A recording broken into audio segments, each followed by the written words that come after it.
يا لهوي، ايه اللي جرالك يا راجل انت؟ هو انت ايه اللي حصلك؟ قال لي بقولك ايه، وطي صوتك، ده احنا ليلة الفرح، الناس يقولوا علينا ايه؟ قلت لهم ما لسه الناس هيعرفوا حاجة ولا حتى سمعوا حاجة؟ ده انا هعرف الرايح والجاي. وانت طول الوقت ده كله كان معاك كده وانا مفكراه حاجة تانية. قال لي بقولك ايه، انا اخويا اللي قال لي اعمل كده. قلت له قالك ايه؟ قالك تشتري كيلو خيار وتفضل عامل في كده؟ لا، الموضوع ده ما يتسكتش عليه. ومن اليوم ده بقيت كل يوم اعمل الموضوع دوت، وانا مش عارفة انا ازاي اصلا طوعته ووافقته وعملت كده. لكن اهو ده اللي حصل، غلطت، غلطت، وانا معترفة بغلطي. بس كنت هعمل ايه؟ هو انا ليا مين حد اروح له علشان يشني ويتحملني بظروفي دي؟ علشان كده عملت اللي انا عملته، ومن اليوم ده حياتي اتغيرت واتشقلبت خالص. انا اماني، عندي 33 سنة، ماليش حد في الدنيا. امي وابويا توفوا من وانا لسه عيلة صغيرة، وعشت في اوضة فوق سطوح طول عمري. انا اللي اشتغلت وكونت نفسي وجهزت نفسي، عمري ما مديت ايدي لحد. اي نعم، شقاية كان بيدوب بيكفيني العيش الحاف وأجرة الأوضة اللي أنا عايشة فيها، وعايشة كده على قدي خالص. لكن كفاية إن أنا عمري ما مديت إيدي لحد. كنت بدعي ربنا كل يوم أتجوز عشان أرتاح من الهم اللي أنا فيه ده، وكنت فاكرة إن أنا لما أتجوز هعيش حياتي متهنية ومبسوطة وسعيدة وما عنديش أي مشكلة. وما كنتش فاكرة إن أنا ممكن يحصل لي اللي جرالي ده، ولا أتخدع بالطريقة دي. وانا عايشة حياتي وبنزل شغلي زي كل يوم، اتعرفت على شاب يعني فضل ماشي ورايا وعمال يعاكس فيا ويسألني انا ساكنة فين واهلي مين علشان عايز يخطبني. اصلا انا ربنا اخد مني الفلوس وكل حاجة واداني الجمال، بنت جميلة قوي. لكن سني كبر في الجواز بسبب ظروفي اللي كان كل ما يجي حد يتقدم لي ويعرف ان انا عايشة لوحدي يغير وجهة نظره فيا، معرفش ليه. زي ما اكون اللي عايشة لوحدها دي ممكن تكون بتعمل كل حاجة غلط في الدنيا، مع ان انا عمري ما عملت اي حاجة وحشة.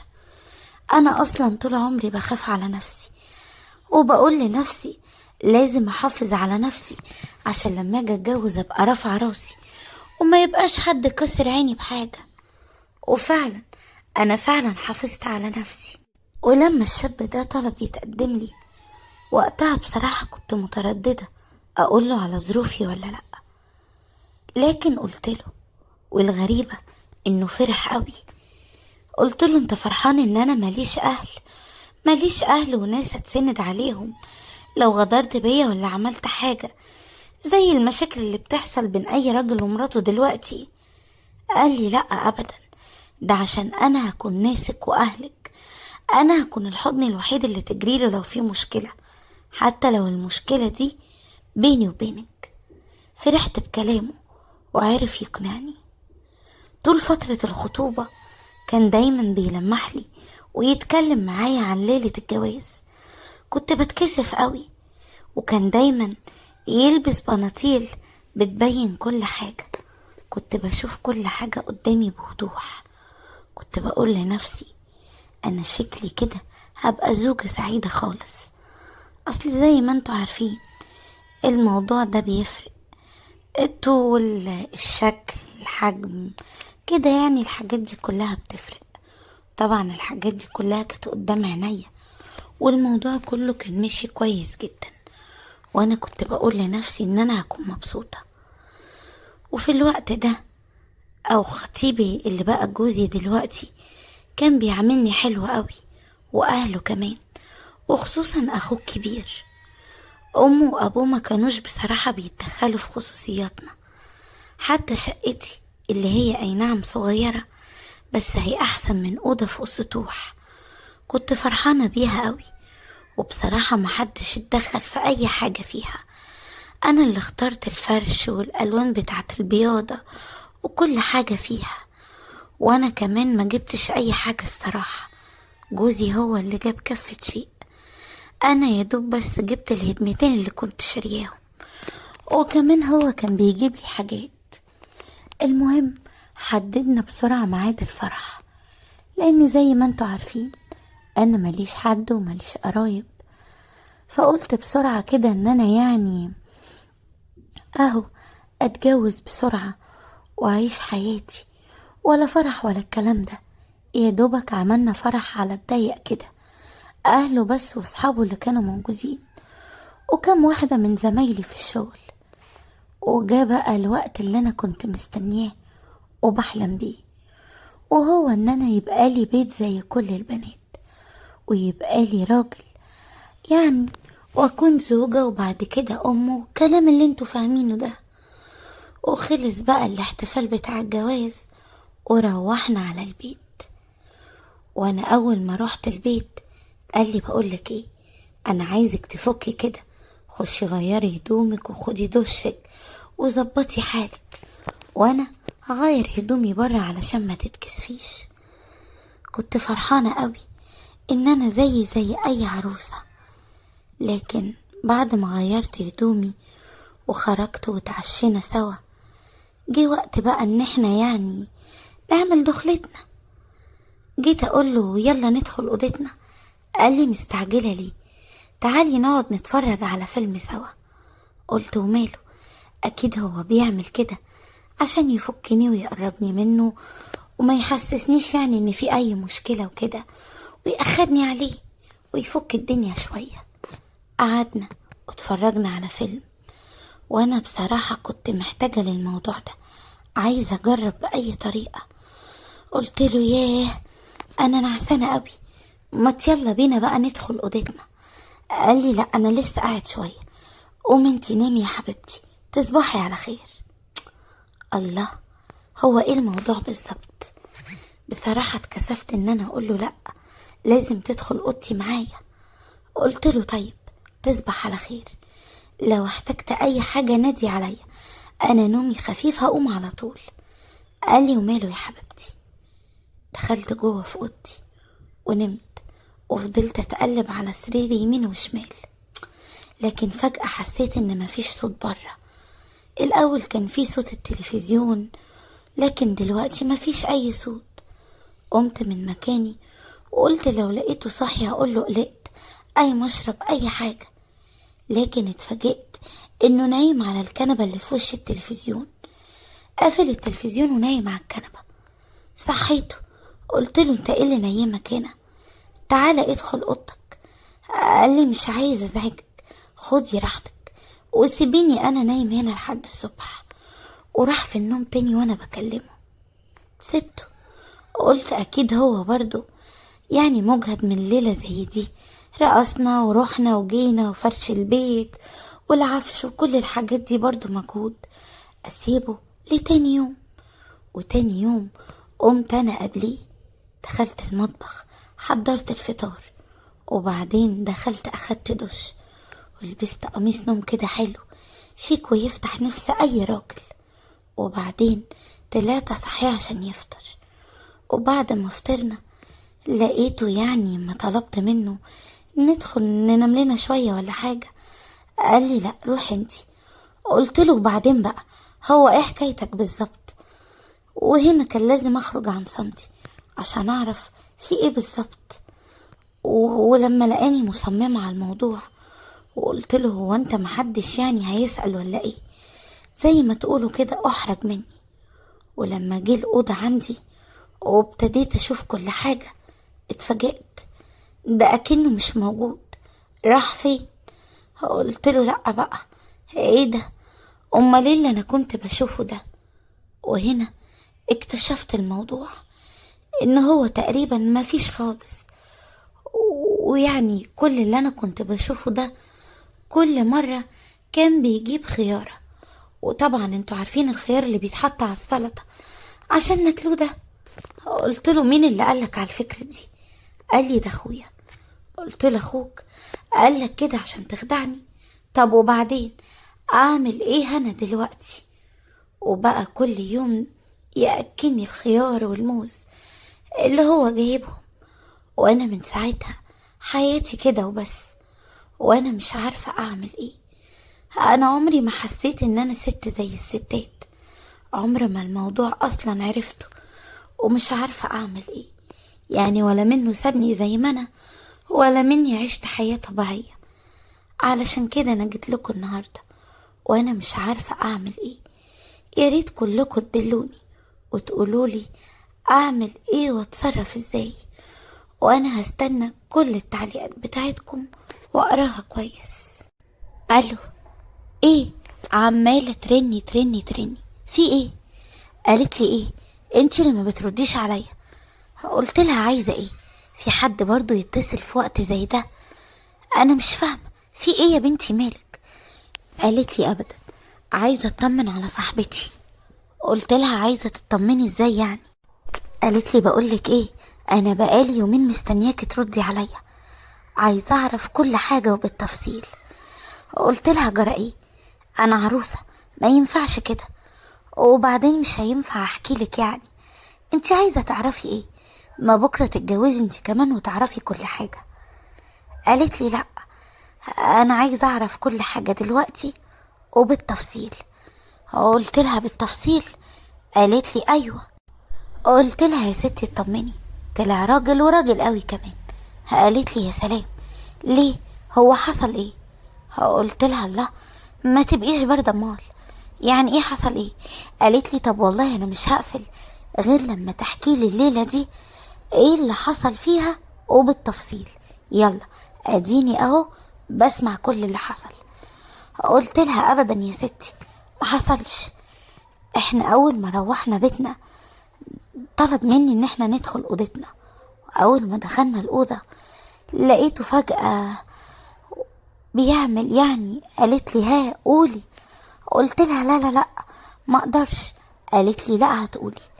قلت لها طب بصي، انا هقولك بس هقول كلامي مرة واحدة ومش هرجع اعيده تاني، اصلا انا بصراحة اصلا مش عارفة هقولك الموضوع ده ازاي.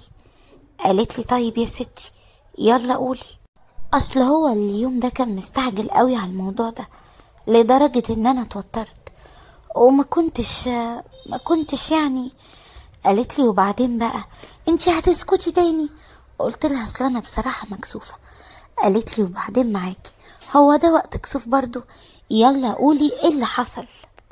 اسمعي يا ستي، احنا اول ما دخلنا زي ما قلتلك ابتدى هو طبعا انتوا مش فاهمين اي حاجة، انا هقول لكم على الموضوع كله، لكن في الاول انا عايزاكم تعملوا لايك للفيديو واشتراك في القناة لو لسه ما اشتركتش، وتنزلوا بسرعة تفعلوا زر الجرس علشان يجيلكم اشعار بكل جديد بينزل عندي على القناة. اسمي سما، عندي دلوقتي 27 سنة، بنت جميلة جميلة قوي، بيضة وحلوة، مليانة شوية، يعني تقدروا تقولوا عليا كيرفي كده. من صغري وانا نفسي اتجوز، ايوه نفسي يبقى لي بيت، وكنت كل ما اسمع بنت اتجوزت اقول يا بختك، يا بختك بقى ليكي بيت، فرحانة بيه وفرحانة بجوزك وحياتك. كان نفسي اتجوز قوي، لكن في نفس الوقت ما كانش نفسي ان انا اتجوز كده اي حد والسلام، لا، كنت بدور على حد معين، اول ما اشوفه كده قلبي يدقله وابقى فرحانة بيه وفرحان بيا. كنتش عارفة ده يجي ازاي ولا الاقيه فين، بس كنت طول الوقت بدور عليه. طول الوقت كنت بقول لنفسي يعني امتى يجي الوقت ده، امتى اكبر ويتقدم لي العرسان، ويعني يجي لي عريس حلو كده، لان انا اصلا من صغري زي ما قلت لكم وانا مربربه كده، فعلشان كده كان كل اللي يشوفني يديني اكبر من سني. وفضلت كده كل ما يجيلي عريس ارفضه لما احس ان مش هو ده طلبي، مش هو ده اللي انا بدور عليه، ويتقدم لي غيره وغيره وغيره. وفضلت على الحال ده لحد ما تقدم لي خطيبي ده بصراحة كل اللي كنت أعرفه عنه إن هو شاب زي القمر. أول ما شفته بصراحة اتهبلت بجماله. هو كان قريب واحدة جارتنا، وهي بصراحة اللي قالت لماما عليه. أصل هي من صغري يعني، من ساعة ما جت اتجوزت هنا وشافتني وتقول لماما بنتك زي القمر، يا ريت كان معايا ولد كنت جوزته لها وما سبتهاش أبدا، لأن هي يا حرام ما كانتش بتخلف. وفضلنا كده لحد ما أنا كبرت وخلصت دراستي، وكل شوية تقولي أنا لازم أجوزك، عريسك هيكون عندي، أكيد هيكون عندي. وفضل الكلام كده بينا رايح جاي لحد ما في يوم لقيتها جت خبطت علينا. أنا فتحت لها، قعدت تسلم عليا وتقولي يا حبيبتي مش أنا قلتلك جوازتك أكيد هتبقى على إيديا دول. قلت لها وبعدين معاكي، أنا مش عايزة أتجوز كده أي حد، لأ، أنا بدور على حد معين، حد كده أول ما أشوفه أدوب في دوب وأقول هو ده اللي أنا هكمل مع حياتي. قالت لي يا حبيبتي عايزاكي تطمني خالص. قلت لها ليه بقى؟ قالت لي عشان طلبك ده عندي.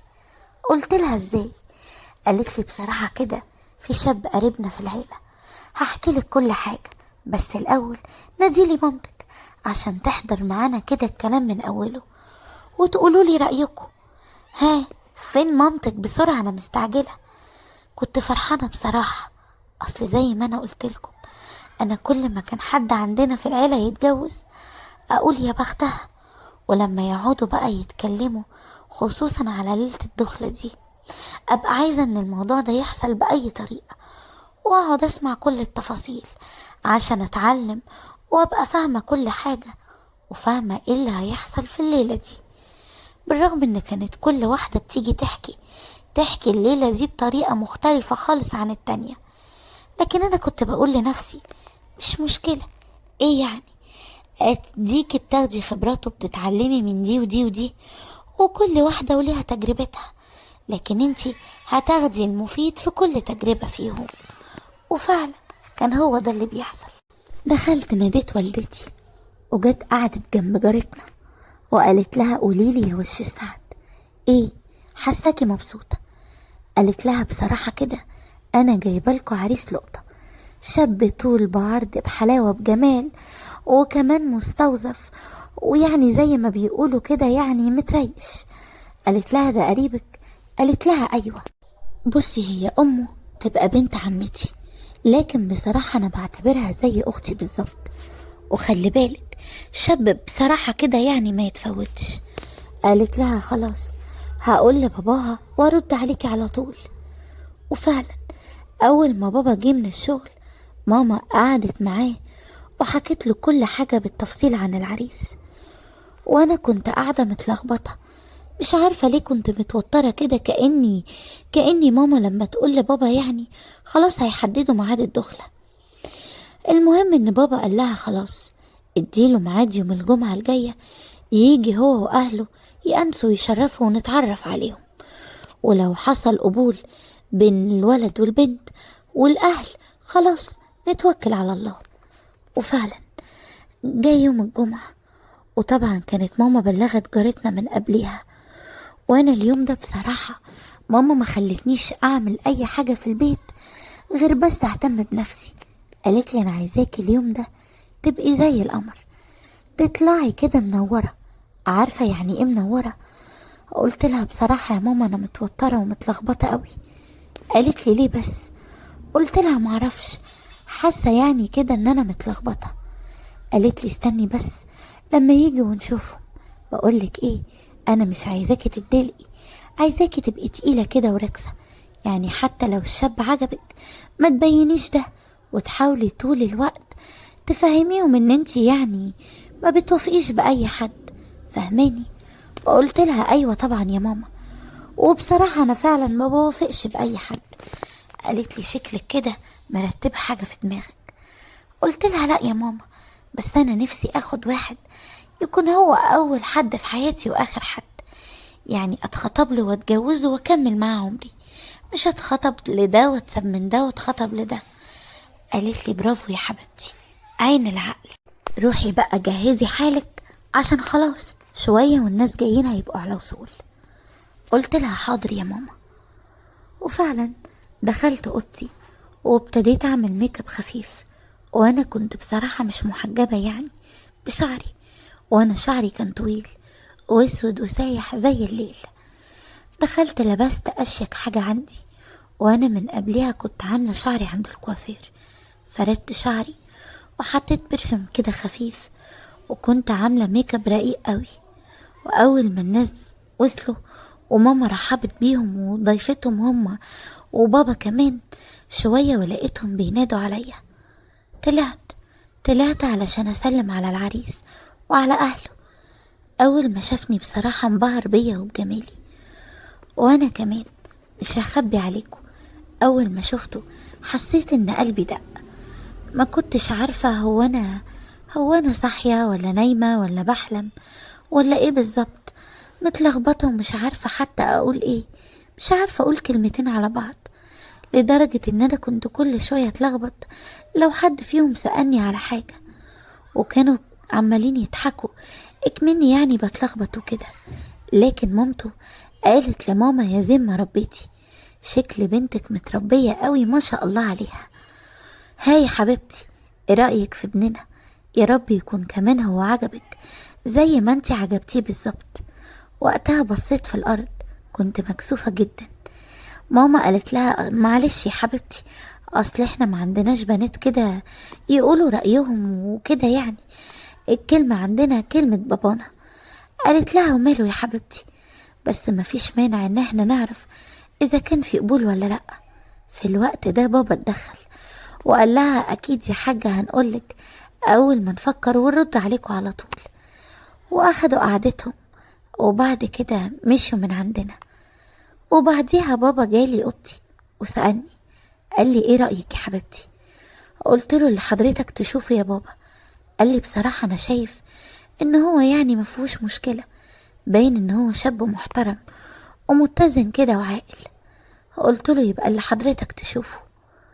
قال لي خلاص على بركة الله، يبقى احنا بقى نقرا الفاتحة، نحدد ميعاد معاهم ونقول لهم.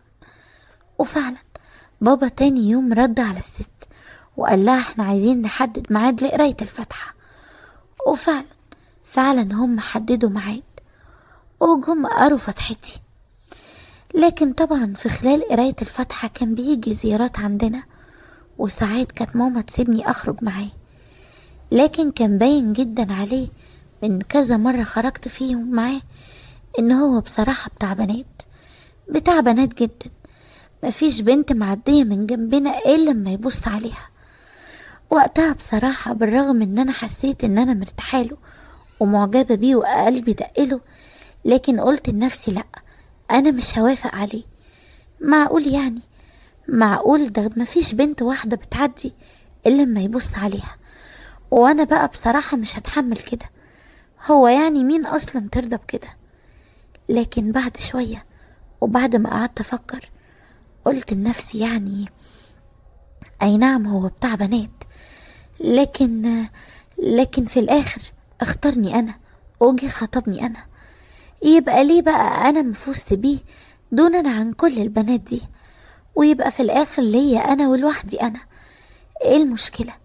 وبعدين هو دلوقتي كده، لكن اكيد لما يتجوز هيعقل ومش هيعمل اي حاجة من الحاجات دي كلها، وهيبقى ليه بيته وعياله في المستقبل ان شاء الله. علشان كده قررت ان انا هكمل. وبعد شوية تقريبا بالظبط كده شهر حددنا ميعاد الخطوبة. في الوقت ده عزمت اصحابي اللي كانوا معايا في الدراسة، ومن ضمنيهم سلوى صاحبتي. سلوى دي بصراحة كانت هي الأخت اللي أنا بعتبرها أختي اللي أمي ما خلفتهاش. أنا وهي كنا قريبين من بعض جدا، سرنا مع بعض، بنروح وبنيجي وبنعمل كل حاجة سوا. تقدروا تقولوا كده هي توأم روحي. عمري ما كنت أتخيل أبدا إن ممكن في يوم من الأيام تحصل حاجة في حياتي من غير ما أحكيها لها. وبصراحة أنا غلطت غلطات كتير قوي هتعرفوها بعدين. المهم كان كل ما يعمل معايا حاجة أجري أتصل بصاحبتي وأقول لها، لو جاب لي ورد، لو قال لي كلمة حلوة، حتى ساعات كده كان يتصل بيا، يعني نفضل نرغي طول الليل زينا زي أي اتنين مخطوبين. وأنا كنت بفرح قوي قوي بكل الحاجات دي. كانت ساعات بتحصل تجاوزات، كنت ببقى فرحانة قوي وحس بدقات قلبي لما أوصل لحاجة معينة في وسط الكلام، أو هو يفضل يقولي حاجات لحد ما أنا أحس إن أنا مبسوطة جدا، وألاقي نفسي كده فجأة، يعني فجأة أحس كده برعشة أو بأي حاجة، وأجري بسرعة أتصل بصاحبتي أحكي لها كل حاجة، كل حاجة بالتفصيل كانت بتحصل بيني وبين خطيبي. كنت بجري أقولها لها، وهي كانت تقولي يا بختك، يا ريت أنا اتخطب لواحد يحبني بالشكل ده، يا ريت أنا أعرف واحد يهتم بيا بالطريقة دي. قلت لها بجد بجد يعني انتي نفسك تتخطبي لواحد زيه؟ قالت لي أيوه. قلت لها بس ده بتاع بنات، أنا على فكرة مش بقولك كده عشان حاجة، المشكلة إن أنا حبيته. قالت لي يا عبيطة، ما هو بتاع البنات ده لما بيتجوز بيعقل وما بيعرفش أي حد من البنات دول. قلت لها ما أنا قلت لنفسي كده، قلت لنفسي إن أنا يعني عمري في حياتي أبدا ما هفكر إن أنا أسيبه، وإن أنا هفضل وراه لحد ما أعقله. قالت لي هتعقليه؟ هتعقليه إزاي؟ قلت لها لما اتجوز مش هخليه نفسه في أي حاجة، أي حاجة يطلبها مني هعملها له. قالت لي بس في حاجات ما ينفعش نعملها. قلت لها عارفاها، لكن ده ما يمنعش إنه وقتها هيبقى جوزي، أعمل له كل اللي هو عايزه. والمشكلة بقى إن طول فترة الخطوبة كان دايما بنات كتير قوي بتبعتلي على الفيسبوك، اللي تقولي إن هي بتكلمه، واللي تقولي سيبيه وبعدي عنه، واللي تقولي ده كان خاطبني وسابني قبل ما يخطبك، وحاجات كتير كتير قوي. وكل ما كنت أقول لصاحبتي كانت تقولي كبري دماغك، ما تسمعيش كلام حد. وأنا بصراحة كنت في كل مشوار أو خروجة أنا وخطيبي أخد صاحبتي دي معانا. كنت بقول لنفسي أنا عايزاها تبقى معايا في كل تفاصيل حياتي، لدرجة إن احنا كنا متفقين إن احنا لو اتجوزنا قريب يعني في الوقت من بعض هنسكن مع بعض في نفس البيت، ونخلي جوازاتنا يتصاحبوا على بعض، ونعيش مع بعض في نفس العمارة لو أمكن، ونفضل صحاب كده لحد آخر العمر، عشان ولادنا إن شاء الله يطلعوا هم كمان صحاب قوي كده زينا. ما كنتش عارفة إن أنا ممكن أكون بعمل حاجة تضايقها. أوقات كتير قوي كانت بترفض تخرج معايا أنا وخطيبي. كنت بقول لنفسي يا حرام، أكيد هي بتتضايق، لأن بصراحة خطيبي بيتعامل معايا حلو قوي وبرومانسية فظيعة جدا. علشان كده كنت بقول لنفسي أكيد هي لما كانت بتشوف كده أكيد كانت بتتضايق. علشان كده أنا مش هحاول إن أنا يعني أخرجها معايا بعد كده.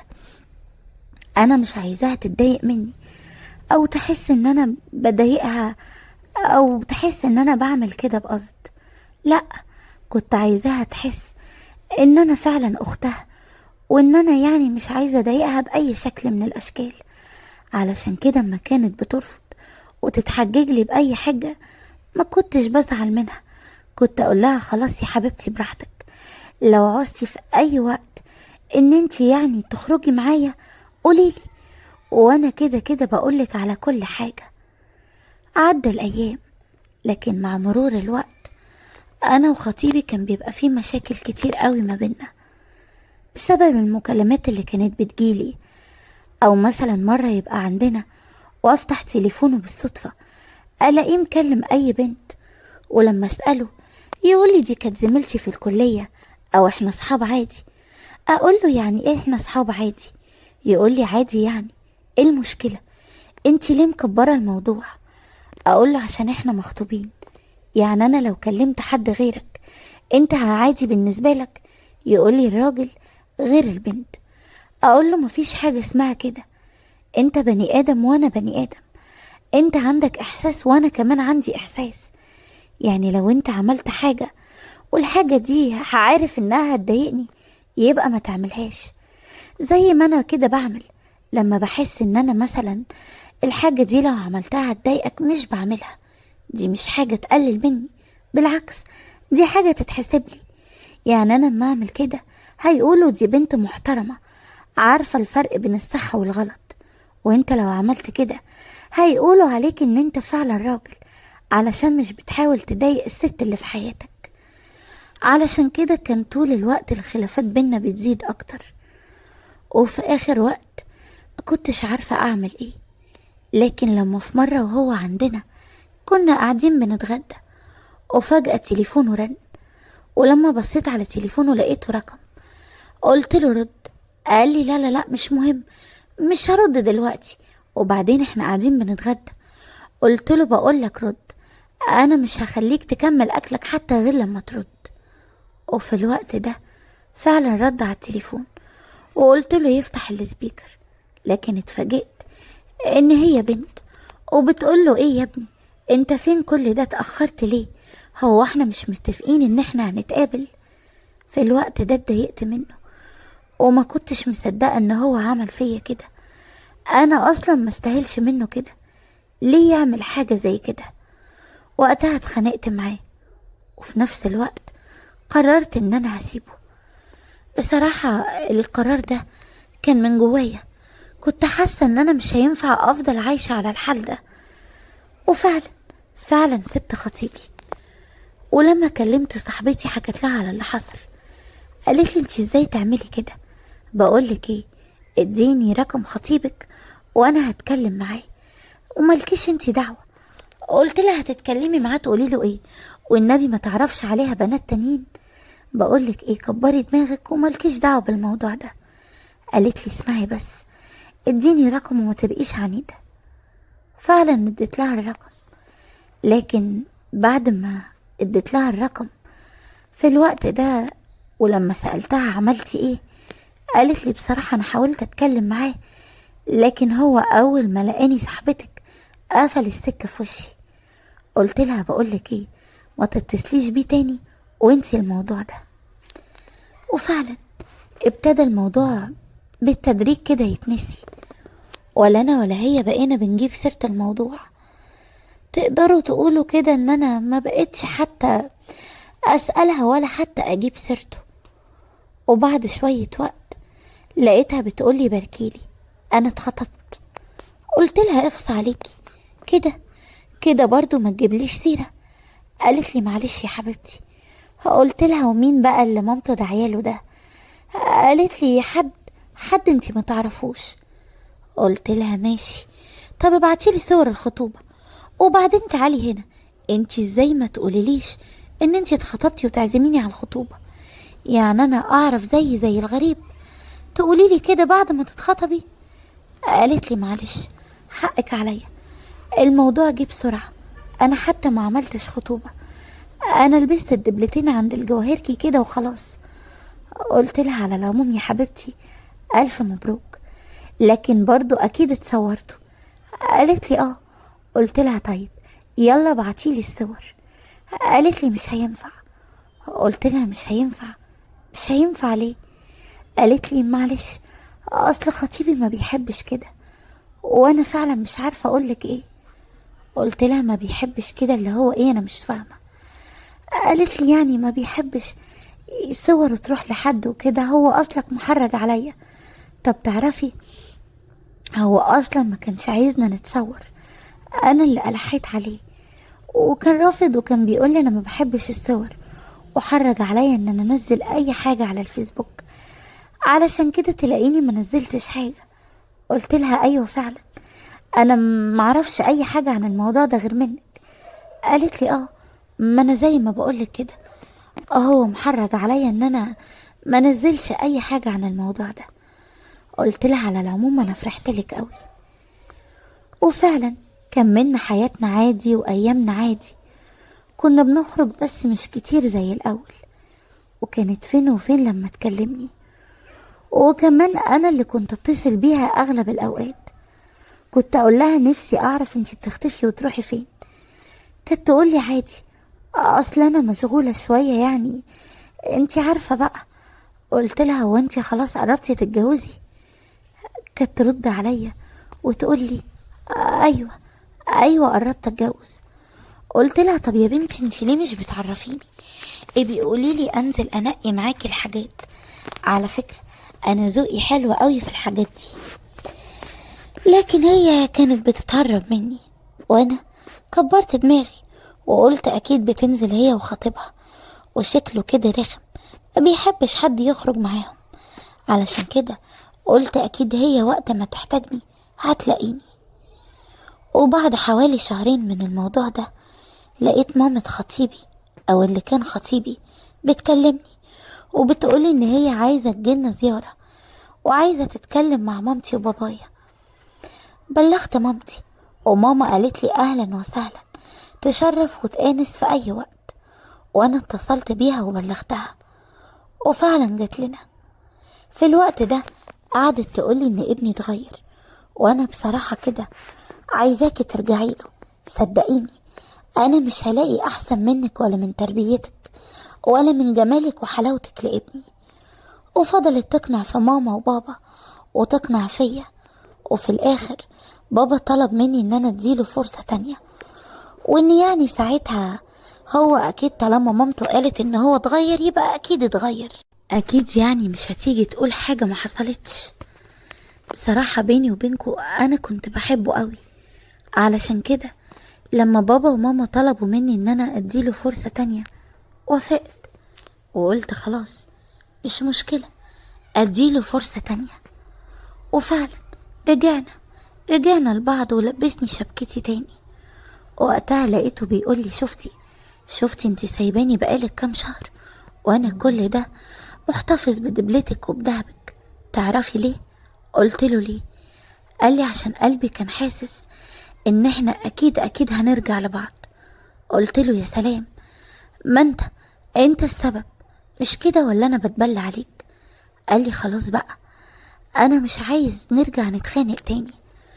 قلت له بس انا ما بحبش الراجل اللي بتاع بنات. انا بصراحة لو عرفت ان انت لسه ليك اي علاقة باي واحدة ساعتها انا هسيبك ومش هرجع لك تاني. قال لي صدقيني انا عرفت قيمتك في الفترة دي. قلت له ازاي بقى؟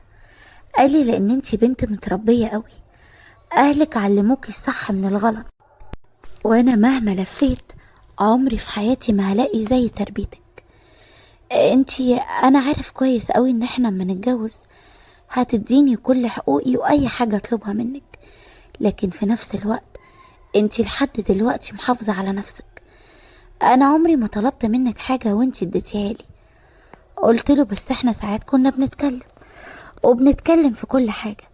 قال لي الكلام حاجة لكن الفعل حاجة تانية، مش كده ولا ايه؟ قلت له عندك حق، بس انا عايزة اسألك سؤال، هتجاوبني بصراحة؟ قال لي ايوه هجاوبك. قلت له بعد ما سيبنا بعض عرفت حد؟ قال لي مش هخبي عليكي ايوه. قلت له ليه ما كملتش معاها؟ قال لي ما كانش ينفع، مش انا بقولك ما شفتش حد متربي زيك، اهلك بصراحة عرفوا يربوا صح. بقولك ايه، انا مش عايز نتكلم في اي حاجة تانية، ممكن بقى نغير الموضوع ولا هنفضل نتكلم في نفس الموضوع؟ قلت له لا عادي، لو انت عايز ان احنا يعني نغير الموضوع نغير الموضوع. وفضلنا نضحك ونهزر. بصراحة انا في الوقت ده ما كنتش بكلم صاحبتي لان هي اصلا اختفت، حتى لما كنت بتصل بيها كان اغلبية الوقت بلاقي تليفونها مقفول. وانا في الفترة دي كنت يعني تقدروا تقولوا كده ورايا ترتيبات كتير، الفرح والفستان وشقتي والحاجات الرفايع اللي بنجيبها وقت الجواز دي، علشان كده ما كنتش فاضية خالص. قلت لنفسي خلاص انا بس اخلص من موضوع فرحي ده وبعد كده ابقى اشوفها، اخلص من ترتيبات الفرح ويتم الفرح على خير، وبعدين ابقى اروح لها او اكلمها يمكن تليفونها يكون اتفتح او اي حاجة. لان انا بصراحة ما كنتش فاهمة ايه اللي جرى ولا ايه اللي حصل لها علشان تبعد كده. طب يمكن تكون اتجوزت مثلا وجوزها منعها من اصحابها. اصل هي كانت دايما تقولي ان هو طبعه صعب، وان ما بيحبهاش تتكلم مع حد ولا يكون ليها اصحاب. هو دماغه كده وهي كانت بتحب كده. علشان كده كنت بقول لنفسي اكيد يعني ممكن تكون اتجوزت مثلا، وهو ده اللي حصل. وفضلت في الوقت ده انزل انا وخطيبي نجيب كل الحاجات اللي كانت ناقصانا في الوقت ده، حاجات في شقتنا، في هدومنا، الحاجات دي يعني. وجي وقت بقى ان احنا ندور على القاعة علشان الفرح وكده. وفعلا تمت كل حاجة. وقبل الفرح بيوم واحد بس لقيت صاحبتي دي بتتصل بيا، ولقيتها بتقولي هو انتي فعلا رجعتي لخطيبك وهتتجوزوا كده اول ما فتحت السكة؟ قلت لها انتي لسه ليكي عين تكلميني؟ والله العظيم انتي باردة، كل ده بعيد عني ومعرفش عنك حاجة.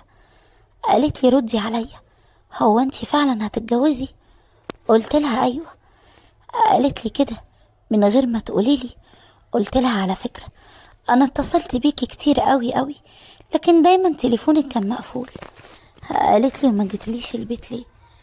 قلت لها انتي عارفة كويس الوقت اللي بيبقى قبل الفرح ده انا كنت بشتري حاجات لازماني، ويعني حاجات كتير قوي قوي كانت لسه محتاجة يعني ان انا اعملها وكده، وانا ما كنتش عارفة افضى خالص. بقولك ايه، النهاردة الحنة بتاعتي، ما تيجي كده تشوفيني وانا برسم الحنة وتعملي شوية حاجات معانا، ده البنات كلهم اصحابنا هنا.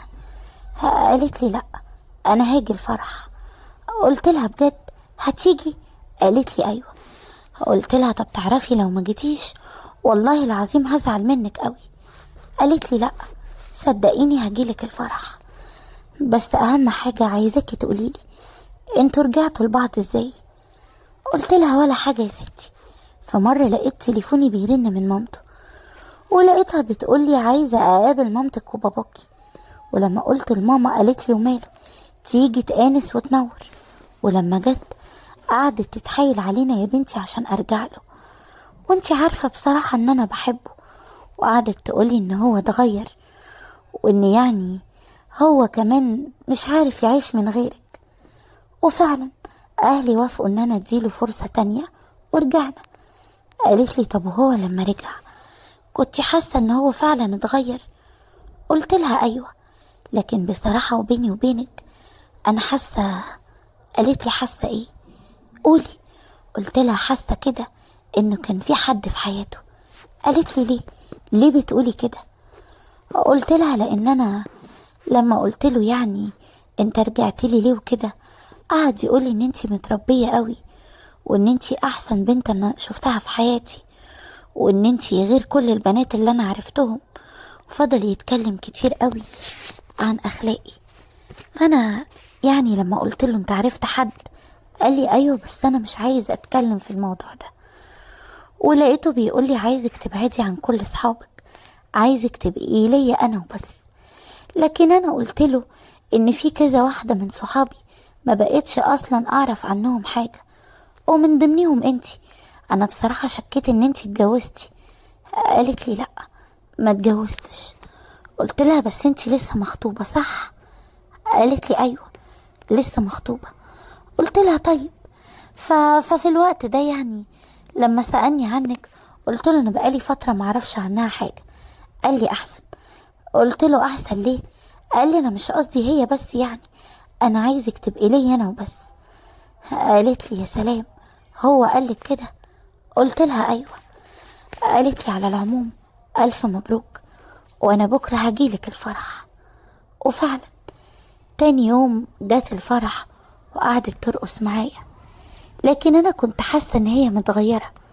وبرغم ان انا المفروض في يوم زي ده اخدش بالي من اي حاجه، لكن معرفش ليه انا خدت بالي ان هي متغيره فيها حاجه، بس انا مش عارفه هي ايه.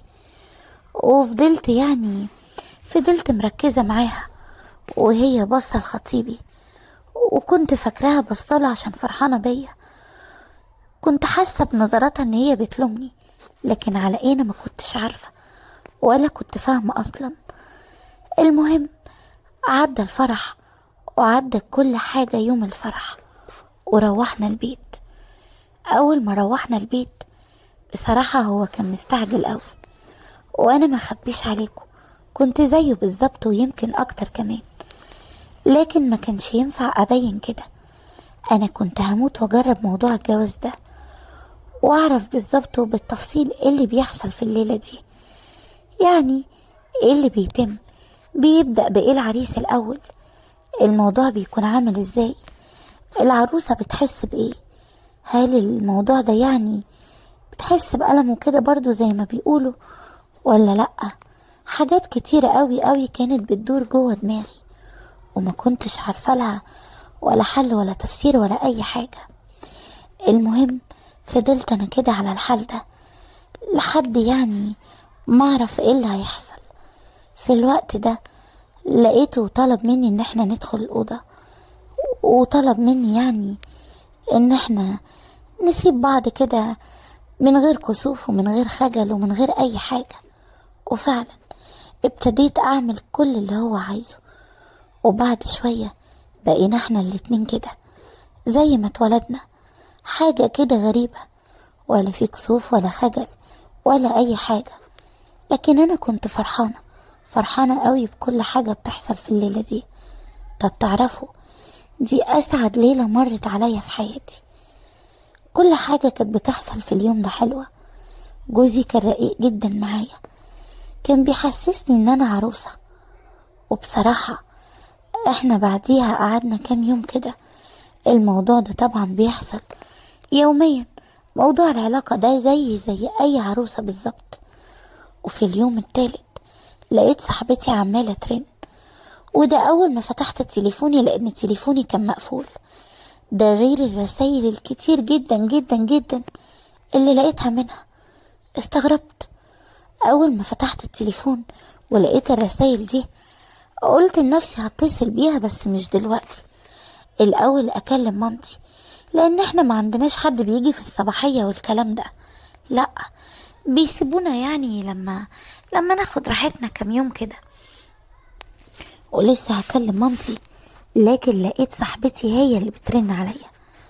فتحت، اول ما فتحت لقيتها بتقولي ايه كل ده، انتي فين؟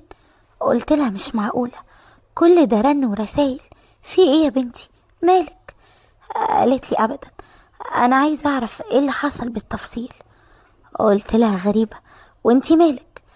قالت لي يعني ايه، مش انتي صاحبتي وانا عايزة اطمن عليكي؟ قلت لها ايوه، بس يعني مش غريبة. قالت لي غريبة؟ غريبة في ايه؟ ما تحكي لي بقى، ما تبقيش بايخة. قلت لها لا مش هينفع. قالت لي بقى كده برضو مش عايزة تحكي لي. قلت لها اصل انتي بصراحة كده مش فاهماكي، يعني المفروض ان انتي يعني تسيبيني يعني براحتي اما اتصل بيكي لوحدي، مش تتصلي بيا مخصوص عشان تعرفي. قالت لي انا هزعل منك على فكرة. قلت لها طب انا لما احكيلك انتي هتستفيدي ايه؟ انتي بكرة تتجوزي وتعرفي كل حاجة بنفسك. قالت لي لا، انا عايزة اعرف منك كل حاجة وبالتفصيل، سمعتيني؟ بالتفصيل. قلت لها طب يا ستي هقولك، بس انا بصراحة مكسوفة، مش عارفة ابدأ منين ولا منين. قالت لي لا مفيش كسوف. قلت لها انت عايزة تعرفي طب ايه بالظبط؟ قالت لي كل حاجة، الشكل، الحجم، الحاجات دي كلها يعني. قلت لها لا، انا بصراحة مش هقدر ان انا اقولك حاجة زي كده، انا يعني مش هينفع. قلت لها وبعدين بقى، انا كمان يعني مش عاجبني ان انت تتصلي بيا عشان تعرفي حاجة زي كده. قالت لي بقى كده. قلت لها خلاص ما تزعليش، وابتديت احكي لها كل حاجة بالتفصيل، من اول ما دخلنا بيتنا لحد الوقت اللي انا بكلمها فيه. لقيتها بتسمع الموضوع وهي يعني باهتمام قوي، يعني اكنها الموضوع مهم قوي بالنسبة لها، وانا كنت مستغربة. قلت لها انا مش فاهمة، اول مرة اعرف ان في واحدة ممكن يعني تبقى مهتمية بالموضوع ده قوي كده، خصوصا يعني لو الموضوع بصراحة ما يخصكيش. قالت لي بقولك ايه، انا عايزة احكي لك على حاجة. قلت لها حاجة؟ حاجة ايه؟ قالت لي انا عارفة ان انتي هتزعلي مني لما احكيها لك، لكن انا يعني مش عارفة اصلا ايه اللي خلاني خبيت عنك. قلت لها وبعدين ما تقولي على طول. قالت لي مش انتي كان نفسك تتعرفي على خطيبي من زمان وتشوفيه؟ قلت لها ما انا ياما طلبت منك ان انتي تعرفيني عليه وانتي اللي كنتي بترفضي، فانا قلت خلاص براحتك، يمكن تكوني بتغيري عليه مني ولا حاجة. قالت لي لا، بصي بصراحة كده انا هقولك الموضوع بصراحة، بس مش عايزاكي تزعلي مني، وعايزاكي تفهميني وتسمعيني للآخر وتعرفي انا ليه خبيت عليكي. قلت لها ليه خبيتي عليا؟ خبيتي عليا ايه؟ قالت لي خطيبي ده يبقى جوزك. قلت لها ايه؟ جوزي؟ إيه اللي انتي بتقوليه ده؟ ازاي؟ وبعدين انتي اتخطبتي لخطيبك ده يعني في الوقت اللي انا كنت مخطوبة فيه في خطيبي ده، ازاي ما تقوليش؟ قالت لي لا، انا اتخطبت له اول ما سابك. قلت لها يا سلام، وانتي ازاي اصلا توافقي عليه وانا كنت مخطوبة له؟ قالت لي بصراحة كده كلامك. قلت لها كلامي انا؟ قالت لي ايوه، كلامك عنه وعن كل حاجة بيعملها معاكي، وانتي عارفة ان انا قد ايه كنت محتاجة لحد بالشكل ده، وكنت دايما بتمنى ان انا ربنا يوعدني بعريس زي عريسك. ولما لقيته جاي يقولي ساعة ما خدت منه الرقم، قلت لها يعني انتي خدتي مني الرقم عشان تصالحينا على بعض ولا عشان تتعرفي عليه؟ قالت لي صدقيني انا عملت اللي انا قلتلك عليه وده اللي حصل. هو اول ما لقاني صاحبتك قفل السكة في وشي، لكن بعد كده او بعد كام يوم يعني لقيته بيتصل بيا وبيقولي ان هو اول ما سمع صوتي اعجب بيه وابتدى يتكلم معايا. وانا بصراحة في الاول حاولت ان انا اصده في الكلام وما اتكلمش معاه، لكن بعد كده ومع كلامه معايا يعني معرفتش صدقيني. قلت لها ليه بقى معرفتيش؟ كان ماسك عليكي حاجة ولا ايه؟ قالت لي لا، قلبي ارتاح له وقلبي دقله زي ما بتقولي، وانتي عارفاه اكيد اكتر مني، وعارفة ان هو بيعرف يخلي البنت اللي قدامه تعجب بيه. وبصراحة فعلا الموضوع ده انا متأكدة منه، لانه فعلا بيعرف يعمل كده. المهم قلت لها وبعدين ايه اللي حصل تاني؟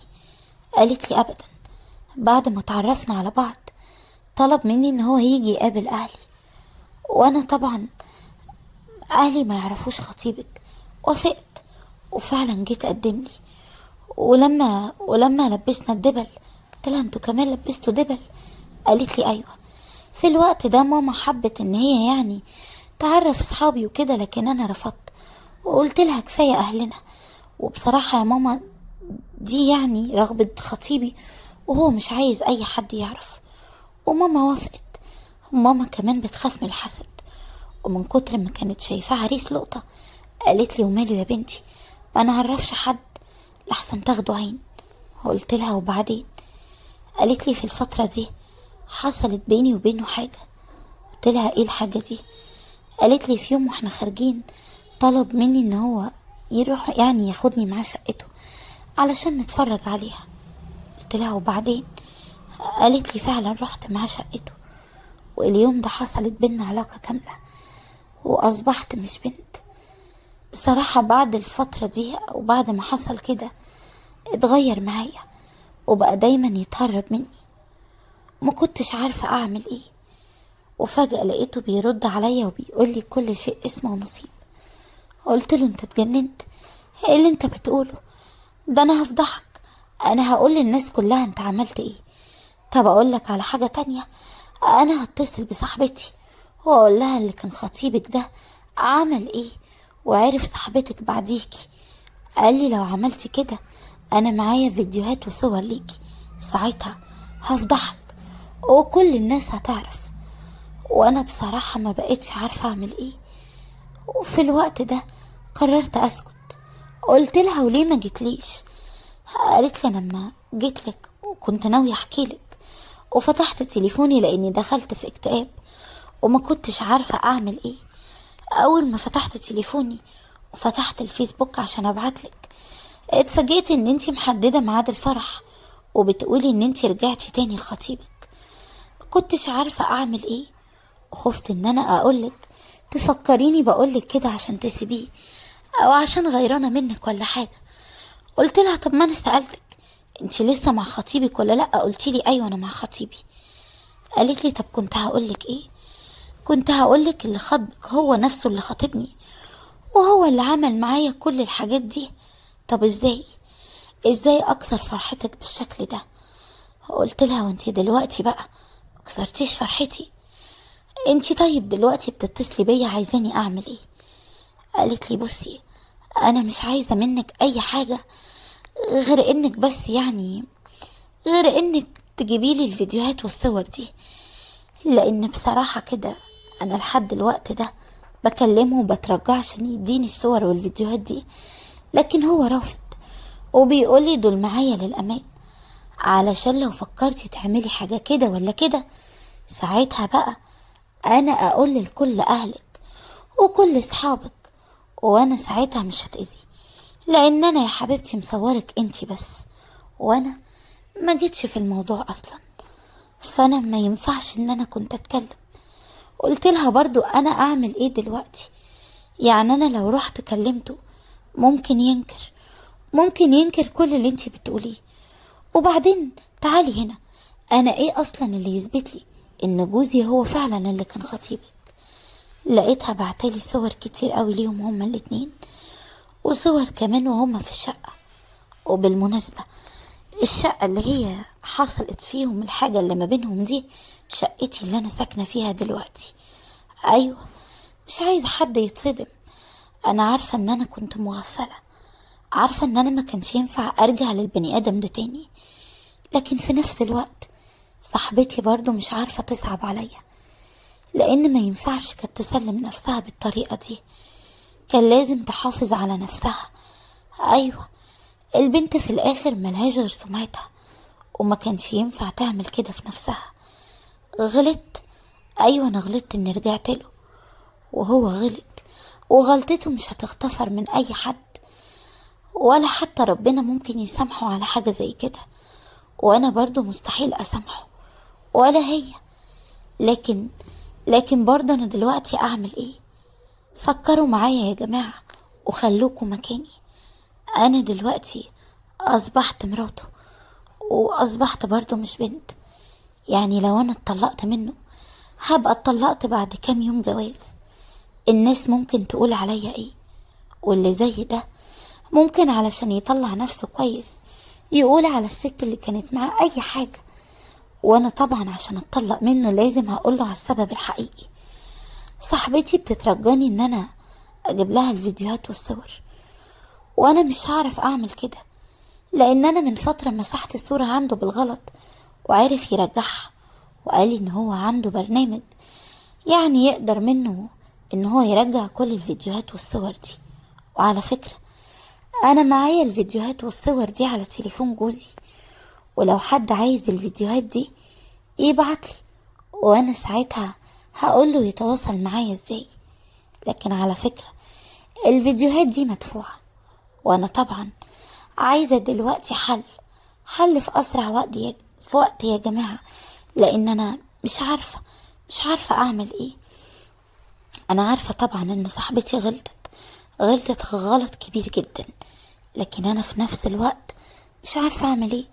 انا برضو في مشكلة كبيرة ولا بقيت طايقاه ولا عارفة اقول له ايه ولا حتى لما بيطلب مني ان تحصل علاقة بقيت كل شوية اتحجج له بأي حاجة، كل شوية يقول لي حاجة كترت بس عروسة وبتدلعي وانا هسيبك، لكن انا حاسس ان في حاجة وانا طبعا مش عارفة اعمل ايه. وطلبت من صاحبتي حتى لو كلمته او كلمها ما تقولوش ان انا عرفت حاجة، يمكن اعرف اخد منه الفيديوهات والصور دي. انا حقيقي يا جماعة مش عارفة اعمل ايه ولا اتصرف ازاي. يا ريت حد فيكم ويقولي لو حد عنده يعني فكرة ازاي الموضوع ده ممكن ينتهي، ولو انا يعني عملت حاجة اعمل ايه. انا بصراحة مش عارفة. ويا ريت كمان قبل ما ننهي مع بعض وتقولولي على الحل اللي هستناه في التعليقات، انا عايزة اقول لكم على عرض حلو قوي. انا عندي قصص خاص كلها حاجة فظيعة جدا، وبالالفاظ اللغة العامية طبعا اللي كلكم بتحبوها. لكن علشان توصلوا للقصص دي لازم تدخلوا في الانتساب، واول ما تنتسبوا هتلاقوا القصص دي على طول. قصص بقى ما اقولكوش من اللي قلبكم بيحبها. وانا زي ما قلتلكم هستناكم، وهستنى كل رأيكم في التعليقات، وعايزة رأيكم ده في أسرع وقت ممكن. وأنا بثق فيكم وفي رأي صاحبة القناة، علشان كده حكيت لكم حكايتي، وانتوا بقى تقولولي أعمل ايه واتصرف ازاي. ما تنسوش لو حد عايز القصص الخاص ينتسب، وساعتها هتوصل له كل القصص دي. باي باي. حتة خرطوم بجد ما حصلش حاجة طول بعرض، وعمري ما كنت اتخيل ابدا ان انا اعمل كل ده وانا في بيت ابويا وامي، وهما ولا هما هنا. اللي حصل لي في بيت ابويا وامي بعد ما رجعت من بيتي محدش ابدا يصدقه. انا نفسي ما كنتش مصدقه، لان اللي حصل لي هناك خلاني احس ان انا اخيرا بقيت ست، وست الستات كمان. بعد ما كنت بتحايل عشان الموضوع ده يحصل بقى ما كنتش ملاحقة، اللي من فوق واللي من تحت واللي من ورا وقدام ويلا، والدنيا هيصة. وانا ما اقولكوش على اللي انا كنت فيه. هحكي لكم يمكن حد يقول لي رأيه، ويقول لي بقى انا اللي انا عملته ده مين السبب فيه، ومين اللي كان المفروض يشيل الذنب ده كله. هقول لكم، لكن قبل ما احكي لكم قصتي عايزاكم تعملوا لايك للفيديو، اشتراك في القناة لو لسه ما اشتركتش، وتنزلوا بسرعة تفعلوا زر الجرس. وعلى فكرة عندي قصص خاص هتحبوها قوي، خش انتسب عشان تلاقي القصص الخاص. ودلوقتي يلا بينا علشان نعرف ايه القصة بتاعت النهاردة، وايه اللي هي عملته من غير ما ابوها وامها يحسوا بيها. ويا ترى ايه الخرطوم ده اللي هي لقيته، وهل يعمل فيها ده كل ده؟ يلا بينا بسرعة عشان نعرف قصتنا. انا رانيا، عندي 34 سنة، متجوزة بقالي 5 سنين. قمت من النوم النهاردة الصبح، وبعد ما كنت بصراحة خلاص متخانقة مع جوزي خناقة من بالليل لرب السما. اصل جوزي زيه وزي كل مرة يقولي جهزي حالك انا جاي النهاردة سهرة للصبح، واول ما يجي يا حسرة دقيقتين ويا ريتهم حتى بيكملهم، ده نص الدقيقتين دول بيكون كلام وبس. قلت له يا راجل وبعدين معاك، وبعدين في الخيبة اللي انت فيها دي هو انت حصل لك ايه؟ انت ما كنتش كده، في ايه بالظبط؟ انا بصراحة الوضع ده مش هتحمله كتير. بعد ما كانت الدنيا تقوم ما تقعدش ما بقاش فيه خالص كده. ده انا كنت بتحايل عليك عشان الموضوع ده يخف شوية. ايه اللي جرى؟ في ايه؟ وبعدين ده انت الخيبة دي يعني من كام شهر بس وانا مش عارفة. قال لي بقولك ايه، انا مش عارف ايه اللي حصل لي، صدقيني انا ما كنتش كده، يمكن عشان الشغل. قلت له لا، اوعى تقولي زي كلام الافلام والمسلسلات ده، اصلا انا كان عندي شغل، اصلي بفكر في الشغل. لا لا لا يا حبيبي، يا ما راس دقت على الراس طبول زي ما بيقولوا. قال لي يعني ايه؟ قلت له يعني ياما حصلت مشاكل في شغلك اكتر من كده، وكنت معايا زي السبع. ايه اللي حصل؟ في ايه مالك؟ قال لي مش عارف. اتخانقت معاه وقمت نمت في اوضه تانية، وكويس قوي قوي ان احنا ما عندناش اطفال، كانوا هيسمعوا الخيبة دي كل ليلة ولا ايه. المهم قمت تاني يوم الصبح نزلت السوق، جبت له سمك وجمبري وسبيط وكابوريا وكل الحاجات اللي فيها فسفور. وبعدين روحت البيت عملت له كل الحاجات دي وبالطرق اللي انا شفتها اللي تكون علاج. وبعد كده كلمته في التليفون، قلت له الو. قال لي ايه يا حبيبتي، انت لسه زعلانه مني؟ قلت له بقول لك ايه، انا خلاص لقيت لك الحل. قال لي حل؟ حل ايه؟ قوليلي، دليني بسرعه، عملتي ايه؟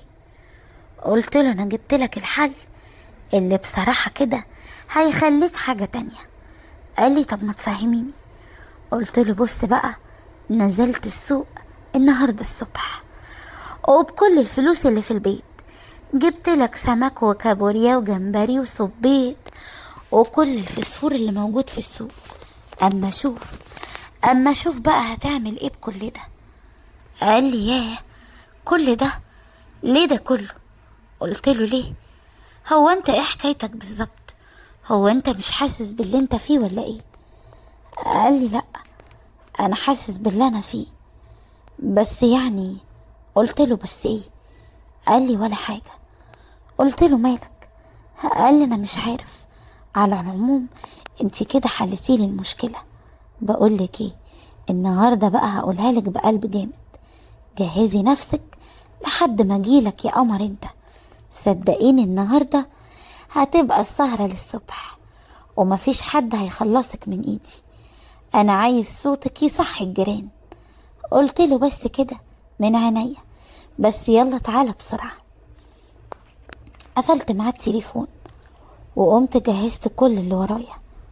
وبعدين دخلت كده مليت البانيو وقلت اخد دش واقعد في الحمام شوية، اهو الواحد يهدي اعصابه شوية وينزل كل التعب ده. وفعلا قعدت كده وسرحت وافتكرت ليلة جوازنا، ليلة فرح انا وجوزي. بصراحة الليلة دي انا عمري مش هنساها. الراجل اليوم ده لو كان متجوز 4 كانوا ال4 قالوا له عشان خاطرنا سيبنا، كفاية قوي قوي كده لحد كده. لكن انا معرفش ايه اللي جراله. جوزي يعني من النوع اللي هو ولا بيشرب حاجة كده ولا كده، يعني المفروض صحته كويسة. معرفش بقى ايه اللي خيبه بالطريقة دي. بصراحة ما كنتش عارفة اعمل له ايه اكتر من كده. فضلت قاعدة بفكر وعمالة اتخيل اللي هيحصل النهاردة بعد اكلة السمك دي. وبعد كده قمت حضرت له الحمام بعد ما انا خلصت، وحطيت له بيجامه جديده في الحمام، ودخلت حضرت اوضه النوم خليتها كانها عروسه. ايوه امال ايه، ما هي في الليله دي لازم تبقى كده. ده غير ما انا قعدت وكنت شاريه قميص نوم جديد، لبست القميص وقعدت ظبطت شكلي وشعري وخليت الدنيا كلها زي الفل. وريحة الشقة كانت ايه، برفيوم، والبرفيوم ده جايب اخر الدنيا. وقلت لنفسي بس يا بت، انتي كده النهاردة هتعيشي اجمل ليلة، ليلة من زمان قوي ما عشتيهاش. ايوه كده، ايوه كده، قول للزمان ارجع يا زمان. شوية وجوزي جه قال لي ايه ده، ايه الحلاوة دي، كل ده سمك ولا عروسة البحر اللي قاعدة مستنياني؟ قلت له بقول لك ايه، خش خد لك دش عقبال ما انا احضر بقية الاكل وتطلع عشان نتعشى سوا، وبعد كده هدوقك الحلو يا حلو. قال لي وعاملة ايه؟ قلت له ولا حاجة، عندي زبادي بالعسل، تاكل؟ قال لي ده انا هاكل وهخليكي تشبعي على الاخر. وفعلا دخل جوزي اخد الدش بتاعه وبعدين خرج، اتعشينا ودخلنا اوضتنا وانا مستنية بقى. لكن فجأة لقيت الدنيا زي ما هي. قعدت اعيط وما كنتش عارفة اعمل ايه. قلت له انا عملت لك كل حاجة، اي حاجة، اي وصفة يقولولي عليها عند اي عطار اجري اجيبها واعملها، اي اكلة اسمع ان فيها الغذاء وفيها المفيد اروح اعملها، وكل ده وبرضه مفيش فايدة. اعمل ايه؟ قولي، انت بتبصلي وساكت، ما تتكلم يا راجل، يا راجل حرام عليك اللي انت بتعمله فيا ده. طب بصلي كده، انا فيا حاجة ناقصاني؟ فيا حاجة مش عاجباك؟ ما خليك كده. يعني يعني انا السبب يعني في اللي انت فيه؟ انا مش فاهمة، في حد ربطك ولا ايه؟ ايه اللي بيحصل لي ده؟ انا بجد هتجنن. قال لي يا حبيبتي طب انا في ايدي ايه؟ صدقيني انا مش عارف بس ايه اللي نبني. وبقى حاطط وشه في الارض وما بيتكلمش. وانا بصراحة بيني وبينكو كنت مش عارفة اقول له ايه. قعدت يوم والتاني وكل واحد فينا في حاله. هو يجي من شغله يلاقيني محضراله العشاء، ياكل ويدخل اوضة الاطفال ينام، الأوضة اللي كنت فاكرة يعني هيجي أطفال. وأنا أفضل في أوضتي، أفضل نايمة في أوضتي كده، ولا بتكلم مع حد ولا بعمل أي حاجة. حتى كلام معاه هو شخصيا مش بتكلم. أصلي هتكلم أقول إيه؟ قلة الكلام أحسن. وكل بقى ما أسمعه بيتكلم مع حد من أصحابه ويقول له عيب عليك، لا ده أنا عجبك قوي، أفضل أضحك وهو يبصلي واحس ان عينيه كده مكسوره، ومرضاش اتكلم وادخل اوضتي واقفل على نفسي. اخر ما زهقت قلت له بقول لك ايه، انا هروح اقعد عند اهلي كام يوم. قال لي طب ليه، ما انتي قاعده في بيتك؟ قلت له لا، انا عايزه اغير جو، عايزه اروح اقعد عند اهلي يومين. ايه، في مشكله؟ قال لي لا لا، مفيش مشكله ولا حاجه، روحي روحي لو عايزه تقعدي يومين. قلت له ايوه، عايزه اقعد لي يومين، يمكن ارتاح شويه من التفكير. وفعلا سبته وبصراحه مشيت. ما كنتش عارفه ايه اخره اللي انا فيه ده. معقوله معقوله يعني اللي انا فيه ده هيفضل كده؟ طيب اعمل ايه تاني؟ انا كنت خلاص قربت ايأس، لكن في الاخر مفيش فايده. فعشان كده ما بقيتش اتكلم في الموضوع ده خالص، وكبرت دماغي منه زي ما بيقولوا. رحت عند اهلي، لكن معرفتش اهلي ان في مشكلة بيني وبين جوزي. وانا كمان قلت له كده، قلت له ان انا هعرف اهلي ان انت مسافر كام يوم، عشان هم اكيد هيتصلوا بيك عشان يعرفوا انا قاعدة عندهم ليه، لان انا واثقة ومتأكدة ان شكلي باين عليه. المهم ان انا لما قعدت عند اهلي كان فاضل كام يوم على راس السنة، واحنا متعوزين يوم راس السنة ده والدي ووالدتي بيعزموا خالاتي وخلاني وكل قرايبنا يجوا يقضوا اليوم ده معانا. المهم جوزي طبعا انا كنت مفهمة ابويا ان هو مسافر، وفعلا ابويا كلم جوزي وجوزي اكد له نفس الكلام. ما هو هيقول له ايه؟ يخاف انه يقول له اي كلمة غير اللي انا قلت له عليها لحسن اعمل معاه مشكلة كبيرة. المهم بعد ما ابويا اتأكد ان جوزي مسافر فعلا، قال لي بقولك ايه، انا عازم خالاتك وخلانك وعيال خالاتك كلهم، عايزك كده تروقي، انا حاسس ان انتي زعلانة او في حاجة مخبيها عليا. قلت له ابدا يا بابا، انا عايزة بس ابقى مع نفسي شوية. قال لي ماشي يا حبيبتي. المهم جه يوم راس السنة وحضرنا الاحتفالات اللي اهلي بيعملوها كل سنة، وشوية وابتدوا خالاتي وخلاني واهله يجي. وانا قاعدة في اوضتي كده لقيت الباب بتاع الأوضة بيتفتح ودخل ابن خالتي في الأوضة. في الوقت ده بصراحة أنا كنت قاعدة يعني واخدة راحتي شوية، وكنت مشغلة فيديو على التليفون عندي، والفيديو ده بصراحة فيه حاجات ما كانش ينفع أبدا إن ابن خالتي يشوف حاجة زي كده. وقتها لقيته بيقولي ايه ده، انتي بتتفرجي على حاجة زي كده؟ يا بنتي انتي مش متجوزة. وقلت له وطي صوتك، هعمل ايه اللي ما يعرفش بقى. قال لي لا كده بقى لازم افهم، احكي لي في ايه. قلت له هقول لك ايه، بس بقول لك ايه، اطلع اسبقني على البلكونه وانا هبقى اجيلك وهحكي لك. بصراحه انا وابن خالتي كنا قريبين من بعض وتقدروا تقولوا كده، غير ان هو ابن خالتي احنا اصحاب قوي. وفعلا شوية وخرجت ودخلت البلكونة وابتديت احكيله الكارثة والمصيبة اللي انا فيها، اللي انا مش لاقيه لها حل ولا عارفة اعمل ايه. قال لي انا مش عارف بصراحة اقولك ايه. انتي فعلا في مشكلة كبيرة، وبصراحة انتي اللي زيك ما ينفعش يتساب كده، ده عبيط. قلت له هو في ايده ايه يعمله؟ قال لي لا، انا يعني لو بعد الشر كده مكانه هتصرف، هقلب الدنيا فوقاني تحتاني لحد ما الاقي حل. امال اسيبك كده تعملي ايه انتي يا مسكينة؟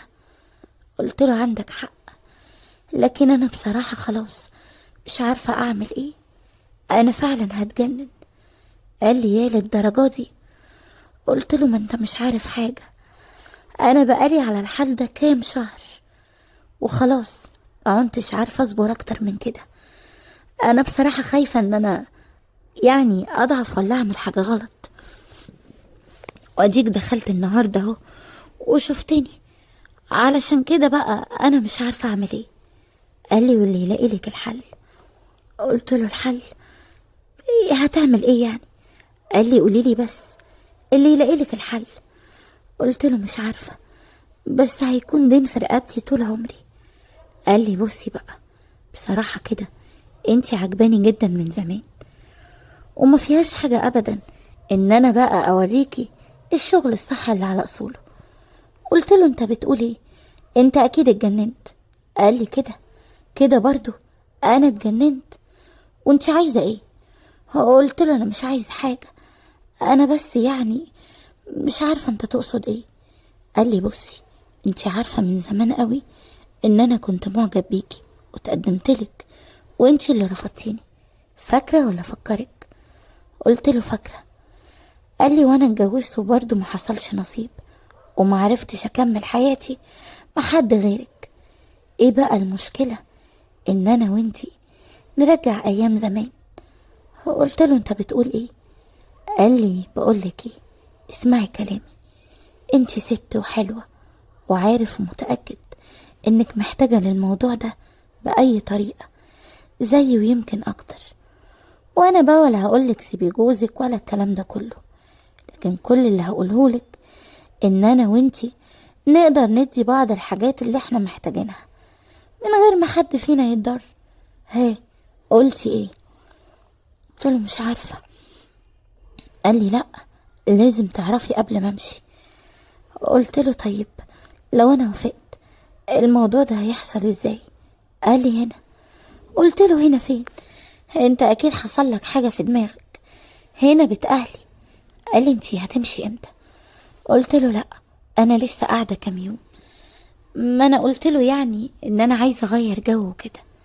قال لي خلاص هجيلك النهاردة على الساعة 2 الفجر بعد ما كله يروح، واكيد امك وابوكي هيكونوا ناموا، وانتي بقى اول ما اتصل بيكي تقومي تفتحي لي باب الشقة. انا هنزل بدري عنهم، بس هطلع على فوق السطوح هستناهم لحد ما يمشوا، وبعد كده هجيلك. وفعلا اتفقنا على الموضوع ده، ومحدش يقولي غلط ولا صح. انا مش عارفة ايه اللي خلاني اعمل كده، وازاي اصلا وافقته، ازاي انا عملت كده في نفسي، انا مش عارفة. وفعلا بعد ما كله مشي هو كان استأذن قبليهم بشوية وطلع على السطوح زي ما قال لي، وبالفعل شوية ولقيته بيرن عليا، واول ما رن عليا انا قمت بسرعة اتسحبت وفتحت له باب الشقة، وهو جري على الأوضة عندي، وانا قفلت الباب بسرعة ودخلت اوضتي وقفلت الباب بالمفتاح. وبعد كده ابتدى يوريني بقى، وانا اول ما شفت كده اتصدمت، قلت له يخرب بيتك، ايه ده؟ انت كنت مخبي كل ده فين؟ قال لي اقولك ولا هتزعلي؟ قلت له بس يا واد انت ايه اللي انت بتقوله لي ده؟ قال لي خلاص ما تزعليش، بهزر معاكي، وبعدين ده مش وقته، انا النهارده جاي عشان اخليكي اسعد انسانة في الدنيا. وابتدى ابن خالتي يشوف شغله، وانا ما كنتش بتكلم ولا بقول اي حاجة، انا كنت حرفيا في دنيا غير الدنيا وعالم تاني خالص، لدرجة ان انا كنت بقوله كده بيني وبين نفسي: انت كنت فين؟ كنت فين وسايبني كده؟ هو ده هو ده اللي انا كنت بدور عليه. بصراحة كده مش عارفة اوصف لكم احساسي كان عامل ازاي. بقالي كام شهر وانا بعيدة عن الموضوع ده، وبعيدة عن كل الاحاسيس الحلوة دي. ما بقتش عارفة اعمل ايه. يعني تقدروا تقولولي كده انتوا لو مكاني هتعملوا ايه؟ اكيد هتطلبوا الطلاق. لكن انا لما قلت لابن خالتي كده لقيته بيقولي: اوعي، احنا لو انتي اتطلقتي ممكن مثلا باباكي ما يوافقش عليا، فساعتها مش هعرف اجي هنا. تقدري تقوليلي هنتعامل ازاي؟ قلت له مش عارفة، بس برضو يعني انا لما اروح بيتي ايه اللي هيتم؟ قال لي عادي، ابقى اجيلك كل فترة. قلت له كل فترة قد ايه يعني؟ قال لي ياه، للدرجة دي الموضوع بالنسبة لك مهم قوي؟ قلت له اصل انت ما تعرفش هو بقالي الموضوع ده بعيد عني قد ايه. انا حرفيا كده بقالي شهور. وبعدين انا ما صدقت، عشان كده بقولك ان انا اتطلق من جوزي، وساعتها انت تتقدم لي. قال لي لا، استني شوية لما نشوف. قلت له نشوف ايه؟ قال لي يعني ممكن حالة جوزك تسوء، وساعتها تقدري تطلبي الطلاق، وهو وقتها مش هيعزلك في حاجة وهيطلقك، وساعتها بقى باباكي مش هيرفض.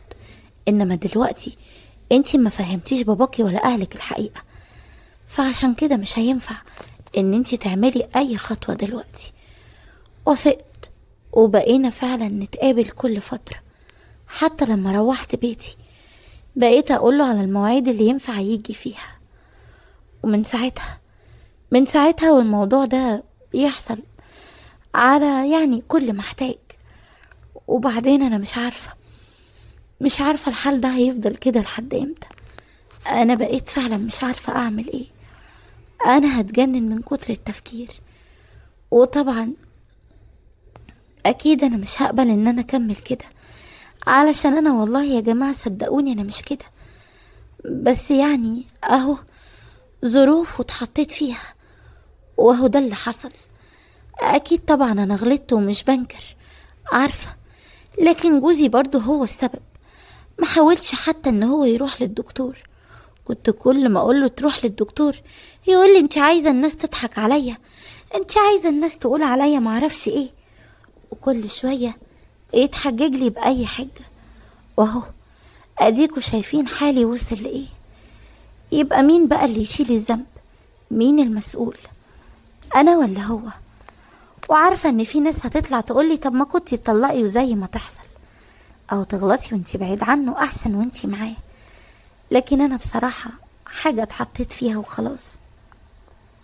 علشان كده انا جيت لكم النهاردة وحكيت لكم قصتي، وانتوا بقى تفيدوني وتقولولي اعمل ايه واتصرف ازاي. وانا هستنى كل التعليقات بتاعتكم واقراها كويس، بس يا ريت من غير تجريح فيا.